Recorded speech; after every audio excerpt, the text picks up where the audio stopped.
Think you know what way it's going to go? Yeah. Make your bet at Sports Interaction, whether it's hockey, basketball, or... Baseball. Baseball's back! Spring training's happening right now. I'm very excited for the Jays. Jose Bautista going up on the Ring of Honor. Level of excellence. Ring of Honor. Level of excellence. This guy's a wrestling fan. Bet pregame, live in play, or on one of our many prop bets. Sports Interaction makes it easy to deposit, play, and cash out. Join now and see all that sports betting has to offer. Want to bet? Head to sportsinteraction.com/SDPN, or in Ontario, download the app using the QR code that's on the screen right now. 19 plus. Please play responsibly. But this made it all the way to First Take with Stephen A. Smith, so I figured it was a big story. Oh, wow. And did he dismiss it outright? I sent it over text. Do you want me to email? And it's Fred VanVleet, who's been a guard here in Toronto, point guard, for a long time. I'm going to send it to your email as well. No, you did not text it. I didn't text it to you. No. Okay, Yeah, well, I'm sorry about that. I meant to. Okay. So, Jesse, I meant to. So how come you can't just pull I it? got a nice picture of garbage cans. Did you? Yeah. Oh, okay. Oh. All right. That's Those good. are That's nice good. garbage cans. Yep. So here's the long and the short of it is Fred VanVleet has a bit of an issue with the way the NBA officiates games. One guy in particular. Yes, who he feels maybe is unfairly targeting the Raptors. And I'm going to let him sort of take it away here when Jesse cues it up. But what I respect the most about this is when he talks about, I'll take the fine, I don't care. Because, when NHL players talk about it, the most we've got, and I respect Sidney Crosby for this, is they asked him about the officiating, and he said, can I even say anything? Which is saying something. Which is like, I can't say anything because I'm going to get fined.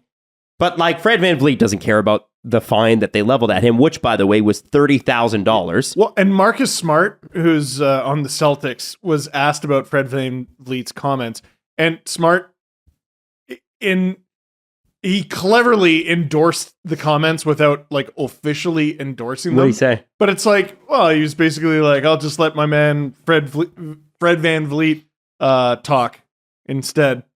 But he's endorsing something that Fred VanVleet got fined for.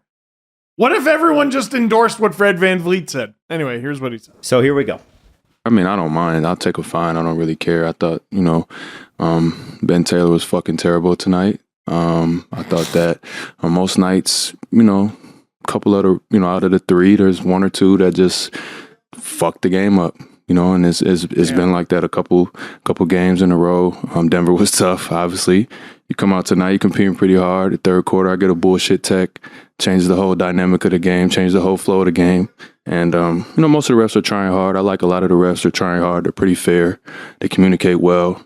And then you got the other ones who just want to be dicks and just kind of fucks the game up. Nobody's coming to see that shit. They come to see the players. And I think we're losing a little bit of the fabric of what the NBA is and was, and it's been disappointing this season. You could look up most of my texts this year have been with Ben Taylor officiating. So at a certain point as a player, you feel it's personal, and it's never a good place to be. That's not why we lost tonight. We got outplayed, but it definitely makes it tougher to overcome. See, what I like is that it's important to add that. Eh? He takes responsibility for why they lost. Mm-hmm. But he also says, listen, this feels a little bit... And the day before, Scotty Barnes had been kicked out on a bullshit technical as well. So the Raptors are kind of sick of this shit. And one of the things that we've seen in baseball with Angel Hernandez, we've seen it a little bit with Wes McCauley in the NHL, is these refs, for better or for worse, in Angel's case, for worse, in Wes McCauley's case, in some sectors of hockey fandom, for the better, where the refs become the story. And I think that we need... I want to see something like that in the NHL. I want to see... And Fred VanVleet is a star in Toronto, but he's not... Like, he's a good player, but I wouldn't say he's like a superstar. He's not LeBron. He's not... But he's a guy that people really respect around the league. He's probably the best player on the Raptors. And he is saying, this guy fucking sucked, and I'll take the fine. I don't care. Now, why can't we get something like that in the NHL? And when will it happen? Because I feel like it's a when. I will add that it is personal. So he said you can look it up. Most of my texts this year have been with Ben Taylor officiating. So Kirthika Yu, who on Twitter, who's with TSN, said, I looked it up. This season, Ben Taylor has officiated in 6 games that Fred VanVleet has played in. VanVleet has received a tech in 4 of those 6 games, including 2 on November 30th. Taylor has directly called him for a tech in 3 of the 6 games. So Fred VanVleet is getting teched in half of Ben Taylor's games. That's wild. That's absolutely wild. Because a foul's normal. A tech?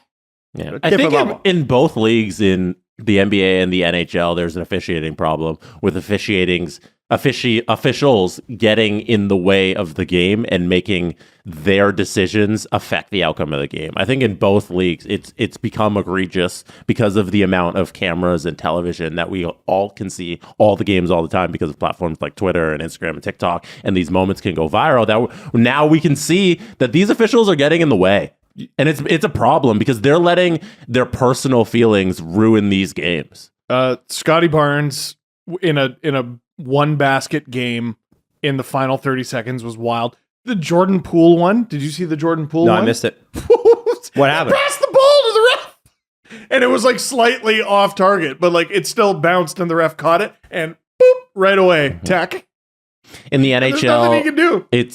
It is absolutely ridiculous every time there's like a makeup call to balance the game and they think they're game managers instead of just calling their rules on the ice. It's crazy how all the time power plays and penalty kills always try to sort of even up for the teams. Man, isn't that strange? Yeah, in every game, they're just about equal. Weird. Right. And then in the NBA, you have cases of certain players getting certain calls and instances because a foul is not a foul. It depends on what name is on the back of your jersey. It might be a different foul in that case, or depending on the time of the game. You know, a foul in the middle of the first quarter isn't a foul in the fourth quarter. You know, those crazy instances. Go ahead. So I brought that up in my Dang It's video yesterday about Carlson and what happened to Erik Karlsson this week. When he didn't get a high sticking call. He should have. It should have been a double minor, right? Yeah. So, but that was crazy, by the way. I get why he threw his helmet. Of course, but you can review double minors that are called. You can't review the ones that aren't called. Right. And you can only downgrade a double minor to a minor. Which is bananas. You can't take the penalty away. Which is stupid. I don't know why you would do that. But with Karlsson, so you talk about veteran players. Let's just say LeBron James, like tend to get all the calls, right? Who should be getting the calls more than Erik Karlsson? Like a guy who's been in the league forever. He's going to be one of the front runners for the Norris. He's won the Norris. He, I think, has worn a letter consistently, whatever team he's been on, for the better part of a decade, and he doesn't get that call. Like he's the puck carrier, and he took a stick to the face from Alex Newhook. Nothing.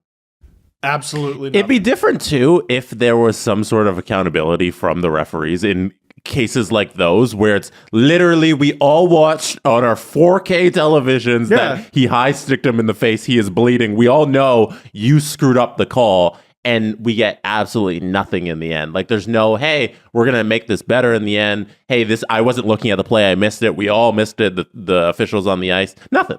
We just got to move. We just all got to throw our hands up and move on. And the NBA has the 2-minute report and everything, but that has flaws too. Are you going to say what I'm saying? No, go ahead. No, the tech on Scotty Barnes.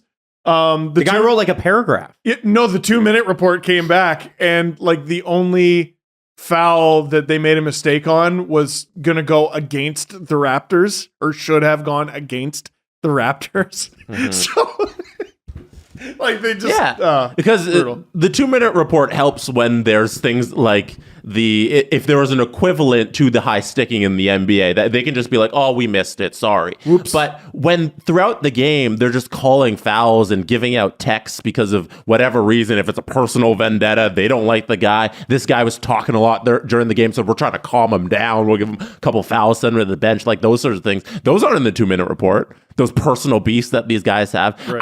I just want referees to stop injecting their personalities into the game. Nobody cares about you. Like the game's not about you at all. Except for your family. No one Call cares. the yeah. Yeah, Sorry. you know what I'm tired of? Yeah, and sorry, just to backtrack. Nobody cares about you. I'm talking about the I fans. think we know. Okay, We know. Just before people we get know. mad at me. And if people do get mad at you, then they're fucking. Are you fucking serious? Yeah. If you got mad at him for that, I have to ask you. Are you fucking your serious? family cares about you. You're very loved, referees. Well, but that's the problem. People love you. Here's the problem that I find, and I'm seeing this on TV. I'm sure your parents love When you. there is even the slightest bit of criticism, people will come back and they'll say, "Oh, well, he's working hard. It's a hard, Yeah, it's a hard job. God. It's a hard So job." is Fred. So is Fred. He scored 20 what? points in the NBA. You know what? I heard this once. You know what? I feel bad. Their family's watching. What? Yes, somebody said that. Somebody said that. There was a light criticism of the ref. They go to break. They do a period. They come back and they go, I feel bad about it. I feel bad about that. That guy's family's watch. He's working hard. I'm sorry. Do you think that what we do on this show is easy? Do you think that a guy fucking hanging off the side of a building cleaning windows, do you think that's easy? Do you think that whatever job you want, there is shit that is difficult to do, right? Mm-hmm. And if you do a bad job, you're going to be criticized for it. If the guy who's hanging 30 stories up misses a few spots and leaves dirt there, the company that paid him to do it's going to be like, hey man, not good enough. Oh, he's got a family. He's got a family. They might find out that we criticize them. We need to be able to criticize people. And we need to be able to, if the refs are going to assert themselves in the game, then you should be interviewed. Not just the 2-minute report. The press deserves to get the ref in front of the camera and hold them accountable. Yeah. Or at least release something. You know how that would work in the NHL. Well, I do. But that's why I'm saying head at office would be like, least. Okay, here's what you're going to write. You're going to write this, not our fault, and not our fault, and fuck Canadian hockey teams. That's what they would say. That's what the NHL head office would be on the phone saying, here's what you're writing on every ref report. They would never admit responsibility. You need to get human beings in front of a camera. If they're going to be a part of the game, which they shouldn't be. Also, why is Fred getting fined $30,000 for that? But Daryl Sutter basically essentially implying that the NHL rigs games in favor of the Toronto Maple Leafs. That's what he did. That's what he did. Why is there no fine for that?